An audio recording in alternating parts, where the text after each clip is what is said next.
Mic check. Mic check. If we can all gather in, Azura's going to give a couple of comments, and then after she's finished, I'm going to talk for a minute, and we'll start a march.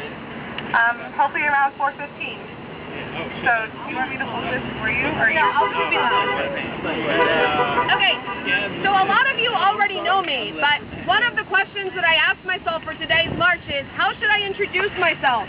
I can tell you that I'm an associate professor at a 2-year institution in the Central Texas area that will remain unnamed for the rest of this evening. Or I can tell you that I'm an occupier, whichever you prefer. But on both of those, I stand against standardized testing. In my job, I receive students every day that are supposed to be able to read philosophical texts and be prepared to do that. And I have to look at their scores on high school standardized testing in order to establish whether or not they can be in my classroom. And what I found is that those standardized tests tell me absolutely nothing meaningful. I can tell you about my own personal experiences with standardized testing. I'm a product of a lot of different educational systems. At one point, I went to school in Iowa, which has one of the best educational systems in the country. And in Iowa City, I took the Iowa Test of Basic Skills, which was meant to be an evaluative test that would tell teachers how well I was doing. When I took that test, when I was done with the test, I was able to read a book quietly. And for the most part, it was a decent experience. But then I moved to Texas, and I was introduced to the TOS. The thing that I hated the most about the TOS is that when you're taking the test, once you've turned it in, you're not allowed to leave. You're not allowed to read the dictionary. You are frozen there as a prisoner, unable to do anything for 3 days. And I applaud the mother who took her child out of that situation and said, you know what? I'm not doing it. I'm letting my kid go play outside. And I wish that my mom had done the same, because those are hours that I want back. But the hours that I really want back are the ones from my English class, where my teacher spent 6 weeks teaching to the TOS, where I learned absolutely nothing under then Governor Bush. And what did I learn from that experience? Well, we ended up reading Julius Caesar? No. We watched the movie, and we were told, it's all right to do your homework because you probably won't understand this unless you've been taught it before anyway. Compare that to how well I understand Romeo and Juliet, which I studied my freshman year of high school in Iowa when there was no standardized testing. As an occupier, I have to tell you, the fact that George W. Bush, as governor, it made sure that I did not read Julius Caesar, did not understand Roman history. Well, what can I tell you about that? They don't want me to know that stuff because otherwise I might be able to tell what else is going on in this country. They don't want me to be able to think critically. They want me to be able to answer a standardized test question. And when that happens, students are unable to succeed in my classroom. Because when I ask them to do something simple, like say, read some Nietzsche, just teaching to a standardized test prepares students to understand this passage. Madness is a rare thing in individuals, but in groups, parties, peoples, ages, it is the rule. Somewhere there are still people. Somewhere there are still herds, but not here, my brothers. Here there are states. The state? What is it then? Open your ears and I will speak to you about the death of people. The state is the coldest monster of all. It lies coldly, and this is the coldest lie that slithers out of its mouth. I, the state, am the people. It is a lie. It was creators who once created peoples and suspended a faith and a love up above them. Thus they serve life. Now you tell me, a student who has spent 6 weeks studying for the TOS, is that a student who is going to be able to understand that passage, to be able to do something with it, to write a 5-page paper agreeing or disagreeing with it? That is not a student who has been prepared to think critically. It is not a student who has been prepared to be civically engaged in their society. There are a lot of goals of education. One of them is to prepare you for your old age, to make sure that you know that inside of yourself, everything you need is right here in your hands, that you can always work, that you can always find meaningful work, because you know how to learn. And we have educators who want to do that in this country, and trust me, I am one of them. I love teaching more than I love anything in this world, and I am a passionate person. And what I want colleagues in K through 12 is for them to give me the quality product that I know they want to give me the students that have learned, that are passionate about learning, who believe in their own capacity to learn. Standardized testing robs us of that because it tells a student, you are this score on this date in this moment. You know, some of us are just bad test takers. Yeah. And your ability to perform on a standardized test means jacking shit about your ability to understand ideas. And I can tell you that because I've had close working personal relationships with my students. And I have students that are fantastic who do not test well. So why is it that I, as a college professor, have the liberty to say, you know what, I'm going to grade the student holistically because that's my privilege, but my colleagues in the K through 12 system are treated like factory workers? Yeah. Thank you. So I tell you, as a person who teaches ethics for a living, let us liberate all the factory workers that work in schools, the factory workers that work as professors, the factory workers that work in the streets, the factory workers that work everywhere in our food system, everywhere. We all need to be liberated, and it only begins when you liberate your mind, and teachers do that. Standardized testing makes sure that that never happens. Yeah.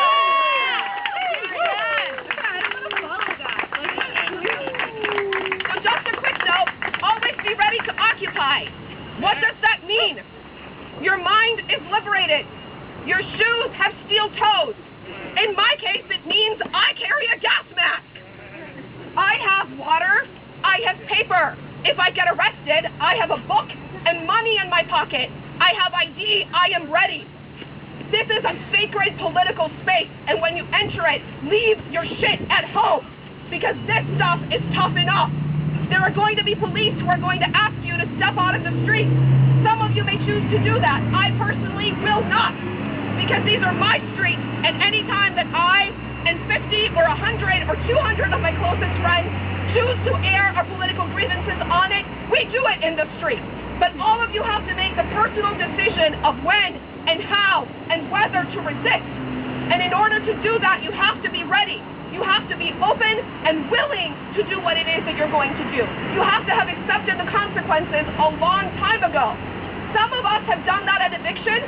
Some of us have done that at Halloween. For some of you, this may be day one of your occupation. Welcome, and be ready. Yeah. Thank you. We have about 10 minutes before we want to leave for the march. Does anybody else have something they want to say? You should say something. Really quick. Well, I was planning on it, but I was planning on doing it right before we left. But no? Yes? You want to? Do you want a megaphone, or can you be loud? No, I used to be a teacher, and I don't need a megaphone. You don't ever quit being a teacher. First of all, I want to thank all the state security forces not in uniform here today for protecting us from Al-Qaeda and Osama bin Laden. We know they hate us because we have a First Amendment right to peaceably assemble and redress government about our grievances. So thank you to the state security forces for protecting us. I sure wouldn't want an aircraft to fly into this gathering today. I have been fighting standardized testing along with my colleagues since the 70s. It was a creepy monster, and now it is a multi-headed snake, and it's time for us to cut the head off the snake. And the snakes are standardized testing, which are tentacles from Goldman Sachs, ExxonMobil, Microsoft, Pearson, and every standardized testing company, including the Neil Bush, yes, that Bush, is making money off it. There's a trail of money going from the public schools where they are testing these kids like they are commodities, quality checking them, turning the teachers into factory workers. There's a trail of profits going straight from the taxpayers right to Wall Street and is going through one profit-making corporation after another. The other thing that's happening is it's like this idea charter school thing. No! No! Let the teachers teach. No idea charter school. Now, I want to ask some awkward, inconvenient questions. And I'm asking this about no particular person, but I would like to know whether the superintendent of the Austin Independent School District has any investments in standardized testing, in textbooks, in mutual funds, in hedge funds at Goldman Sachs that make money off of standardized testing or charter schools. I would like to know that, but we cannot find that out because the superintendent of the Austin Independent School District and the board members are not required to disclose that sort of information.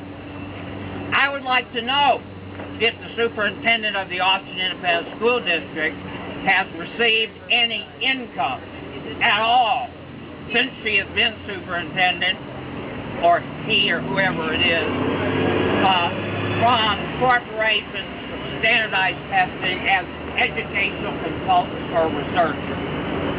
I want to know if there are conflicts of interest between the people who are deciding idea charter schools and the people who are pushing standardized testing. I want to know if the board and the superintendent and the other people, the other MBAs that are running the school system, I want to know if they have a financial conflict of interest. We cannot find that out. We cannot find that out. How do we make it happen? We need to pass a law. We need the next school board election. All y'all need to run for the school board. Absolutely. Every single one of you. Let 1,000 candidacies bloom. Occupy from within. Occupy from within. And stay occupied in your head space and in your heart. Now let's keep our eye on the mega macro picture. The United States has 5% of the population of the globe. And people like Mitt Romney and Newt Gingrich and maybe Obama and a whole bunch of congressmen and senators and corporate lobbyists and Wall Street people control 25% of the wealth on the globe.